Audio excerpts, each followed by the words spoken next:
Датумот на изборите е дефиниран со закон и изгласан од сите политички партии во собранието и е дел од договорот во Пржино. За сега не гледам ниту една причина тој датум, односно закон, да биде дискутабилен, истакна премиерот за спроведување на изборите Емил Димитриев.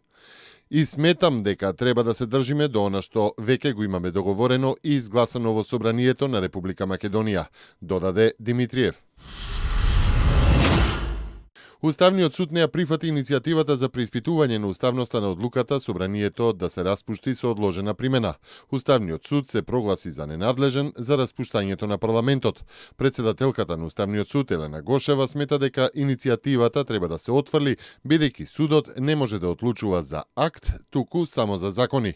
Собранието на 18 јануари донесе одлука за самораспуштање, со тоа што одлуката ќе стапи во сила на 24 февруари, 60 дена пред изборниот ден, 24 април. Пратениците во германскиот Бундестаг Тобиас Зек, Ханс Петер Ухл, Волкер Урлих и Вилфред Оелерс испратија писмена декларација за парламентарните избори на 24 април во Република Македонија. Во неа тие ги поздравуваат и поддржуваат парламентарните избори како најголема демократска можност за граѓаните да ги изберат своите представници во парламентот, да изберат кој ќе ја води државата во следните 4 години. Во неа се вели, го повикуваме опозицијскиот социјалдемократски сојуз на Македонија да не ги бойкотира изборите поради сопствени теснопартиски интереси. Во декларацијата се бара Државната изборна комисија и Министерството за внатрешни работи, предводено од опозицијскиот СДСМ, согласно договорот од јуни-јули, веднаш да ги направат сите подготовки за кредибилни избори и да го прочистат избирачкиот список што е можно поскоро и на тој начин да се обезбедат кредибилни избори. Стегнување на протокот на бегалците, но не и затворање на западно-балканската миграцијска рута е договорено на синокешната работна вечера во зградата на Европскиот совет во Брисел, каде домаќин беше председателот на Евросоветот Доналд Туск и првиот човек на Европската комисија Жан-Клод Јункер. На средбата присуствуваа и председателот Ѓорги Иванов, неговиот српски колега Томислав Николич, премиерите на Словенија и на Хрватска Миро Церар и Тихомир Орешковиќ, како и председавачот со Советот на Европската унија Берт Кундерс. Високата представничка за надворешна и безбедносна политика на Европската унија Федерика Могерини и еврокомесарот за преговори за проширување Јоханес Хан. Токму предлогот на Република Македонија од самитот за бегалците на Унијата во октомври 2015 година сега е работна верзија на европските лидери за справување со овој проблем, што е намаса и на денешниот самит на Европскиот совет во Европската престолнина. Според председателот Иванов, Македонија е повикувана на ваквите самити и собири затоа што има конзистентен став. Хрватскиот премиер Орешковиќ синок изјави дека е договорено стегање, но не и затворање на границите долж западно-балканската миграцијска рута, но и покрај тоа австрискиот канцелар Волтер Фајман денеска повтори дека австриската намера е целосно да ги затвори своите граници, што во тој случај значи поставување на европска граница од бегалскиот наплив на македонска територија кон Грција.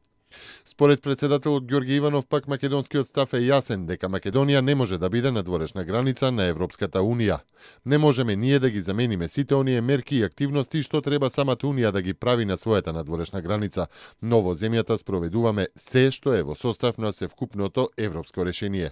Причината е што ова не е само предизвик за Европската унија, туку и за Европа како континент, а ние како Македонија, кои сме на европскиот континент, придонесуваме за справување со овој предизвик.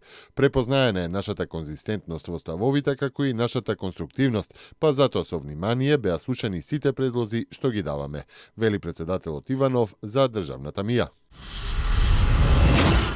Добрата соработка на Македонија со европските институции во бегалската криза ја подобрува сликата на соседната земја во Брисел и во другите европски престолнини, додека ја чека поканата за отворање на преговорите за членство. Слична клима е формирана и во рамките на НАТО, каде Македонија исто така се надева дека ќе се приклучи, пишува влијателниот грчки весник Катимерини во коментар под наслов Скопје во сенка на бегалците, во кој се изразува отворена загриженост дека кризата со мигрантите и бегалците може да ја забрза интеграцијата на Македонија во Унијата и во НАТО. Сега, во уште еден голем меѓународен проблем, европејците најдоа соучесник во Скопје и испратија своји сили на македонската граница со Грција. Можеби Меркел, Јункер и другите продолжуваат јавно да ја подржуваат Грција во врска со затворањето на границата, но состојбата почна опасно да се навалува, пишува весникот и додава дека не постојат многу причини за оптимизам во блиска иднина. Според Катимерини, со оглед на околностите, Македонија ќе има поддршката од многу членки на следниот самит на НАТО, кој ќе се одржи во јули, па дури и од Полска. На самитот во 2008 година, пишува весникот, имаше голем притисок врз Грција и додава дека сепак тогаш Грција ги искористила предностите, силните сојузи и транснационалните партнерства, што доведе до едногласна одлука на НАТО која беше позитивна за Грција. Катемерини нагласува дека одлуката на самитот на НАТО беше резултат на контактите и силните сојузи што ги имаше изградено дуото Караманлис-Бакојани, но додава дека сега никој не се надева дека такво нешто ќе можат да сторат и Ципрас и Кодзијас. Турската влада ги обвини сириската курдска милиција и курдските сепаратисти во Турција за бомбашкиот напад во Анкара во кој загинаа 28 луѓе. Сите напаѓачи се идентификувани, соопшти турскиот премиер Ахмет Давутоглу, посочувајќи дека борецот на курдските народни единици за заштита го извел нападот со поддршка на терористичка организација, алудирајќи на забранетата курдска работничка партија. Автомобилот бомба целела кон армиската област во владиниот регион во главниот град и повреди 61 лице. Експлозијата се случи во близина на седиштето на воздухопловните сили и на парламентот. 9 лица досега се уапсени во врска со нападот. Давутоглу го откажа патувањето во Брисел, каде требаше да се разговара за бегалската криза.